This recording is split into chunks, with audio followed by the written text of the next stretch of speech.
community. So I think Hey, if we Ali, all let me go give you a back to quick our own history lesson communities in this and case. start looking around, Please. trying to, you know, help solve those murders, that we could continue on with this judicial idea that we have and hold the courts accountable for finding the people that are killing us. Go ahead, Frank. Let's go back to the beginning.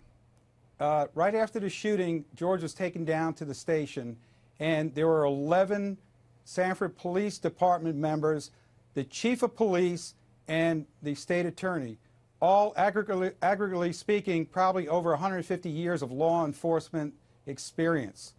They decided not to charge George Zimmerman with any crime because they couldn't find probable cause.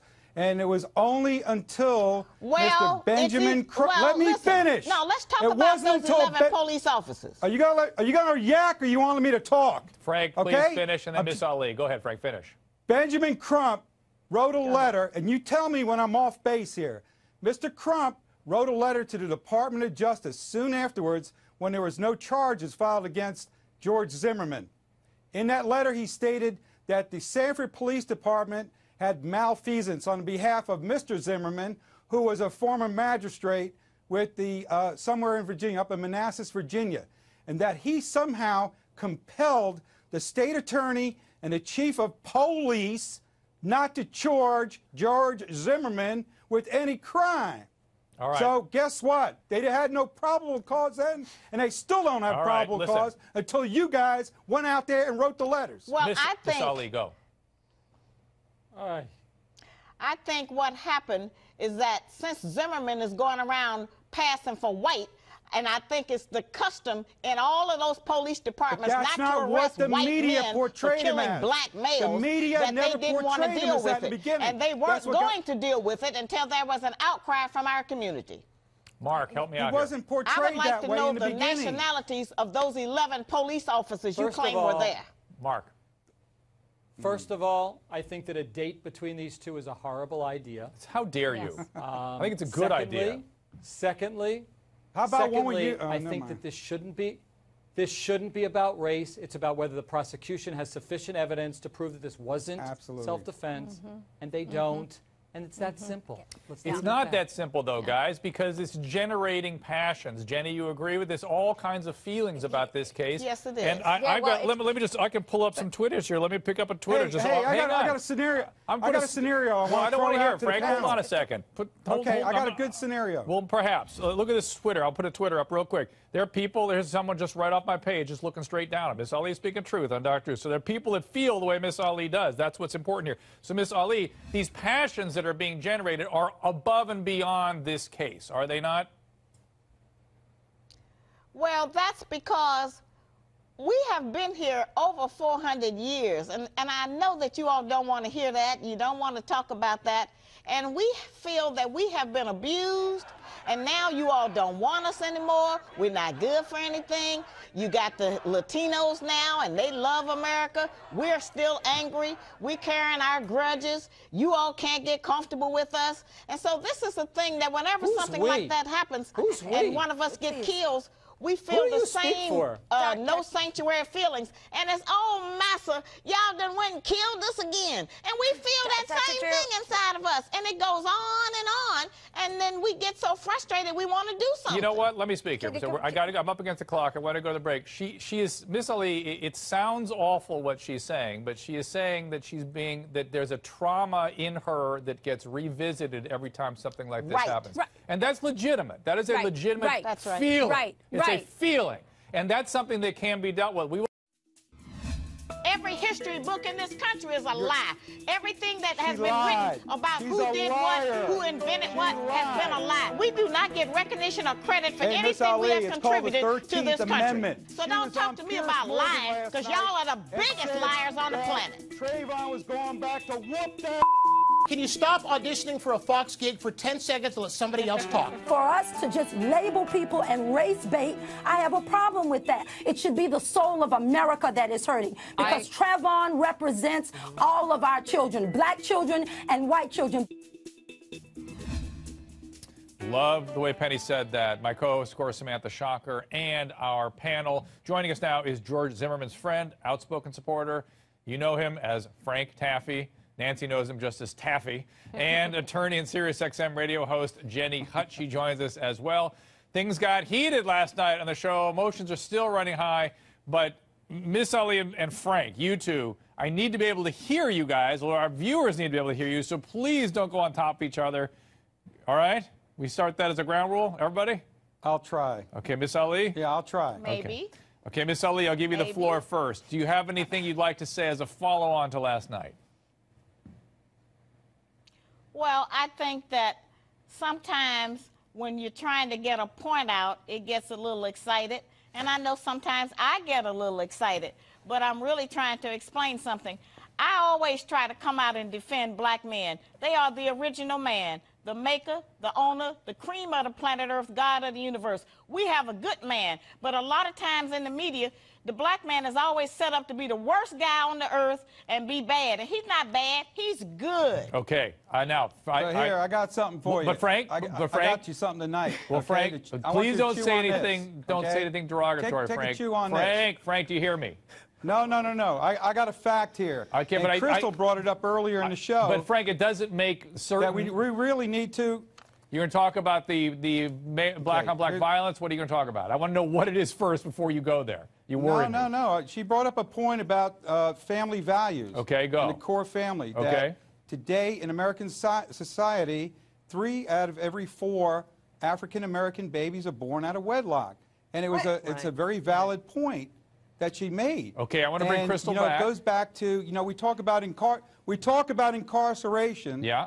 And the fact that according to the FBI, African Americans make up 12% of our population, yet 50% of all violent crimes are committed by young black males. And that's a fact, Dr. Drew. Okay, Frank. And it So all that's what y'all say. interwoven That's with the what fact of y'all the core say. family.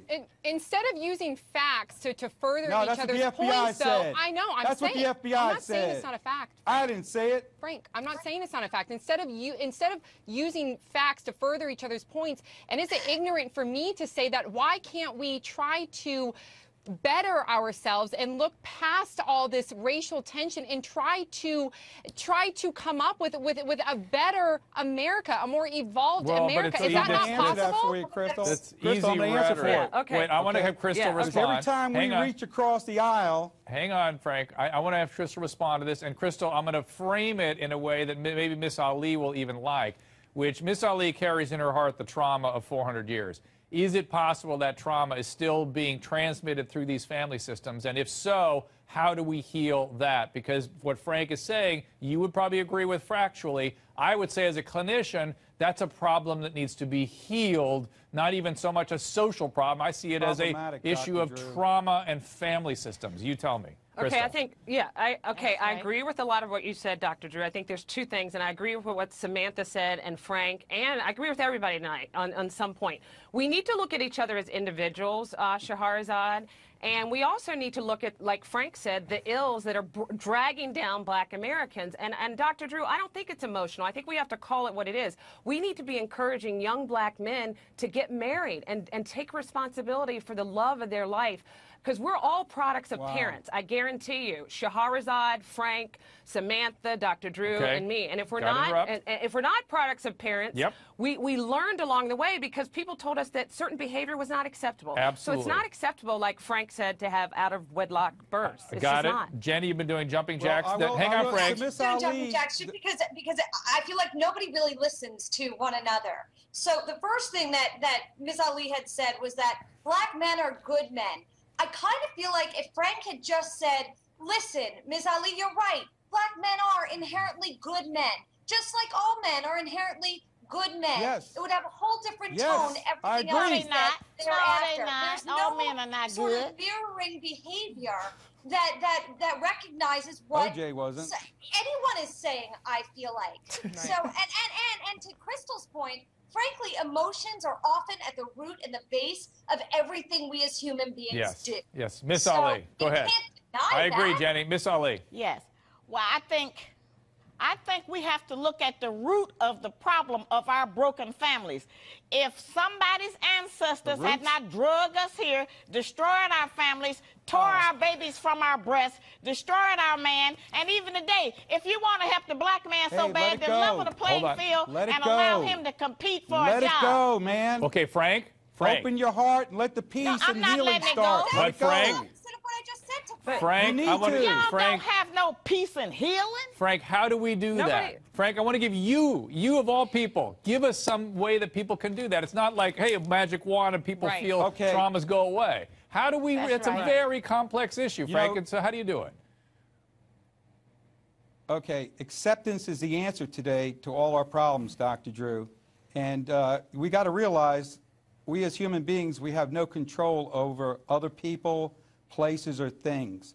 So if we accept what's right in us first, we might start accepting what's right in other people. Okay, I think, Miss Ali, he said something profound. Again, the delivery, you might miss it if you're not careful. But he said accountability for what's in our own hearts first. Do you agree with that, Miss Ali? Right. Did he say that?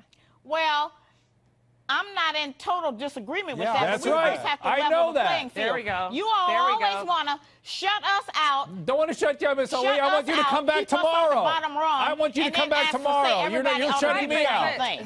Miss Ali, what do you need to heal? Miss Ali, what do you need to heal and start giving people more of the benefit of the doubt that's not just from the black community? What do you need to heal? Well, first of all, there is no benefit in doubt. Doubt creates suspicion and distrust. So I don't know who made that up about the benefit of doubt. There's no benefit in doubt. But I also think here's what the solution is. Too many assumptions. Here's the solution. I'm going to give you the solution. Okay, let's all listen. The solution. Wait, Ali first, and Frank, you're going to take me home. Go ahead, Miss Ali. The solution. The solution to the problem, between black and white in America, and it's not going to be one that anybody likes. The solution is separation. We're going to have to separate. We can't get along in peace. Oh, no. Oh, Miss Ali, you're breaking my heart. You're Crow. breaking my heart. I don't want to be That's called separated Jim Crow. from you. I don't want to be separated from Miss Ali. That's called Jim Crow. I'll take you Crystal, home. Frank, take me home. I hope. Okay. No, that's not called Jim Crow. You know that's what? called like we were before is y'all Jim drug us Crow. over here. Frank. Martin Luther King died that's for not us Jim to Crow. realize the promise of equality. Martin Luther King died for us to realize the one of y'all killed promise of equality. Miss Ali, you're and you want to take us 400 years. Go, Frank, I want you to take me. Frank, easy, Frank. Take us home. Okay, I'll be gentle. Thank you. Miss Ali, don't set us back 400 years, okay? You know, it's one day at a time here, okay? As we all trudge the road towards happy destiny. Amen. You're using some interesting language, Frank. We'll have to talk later. I'm just saying. But another thing, Miss Ali, remind you, you said in 40 years we're going to be genetically all so diverse we're not going to know who's us and who's them anymore. And we started this conversation there. So I think separating us, I'm not sure. That just breaks my heart.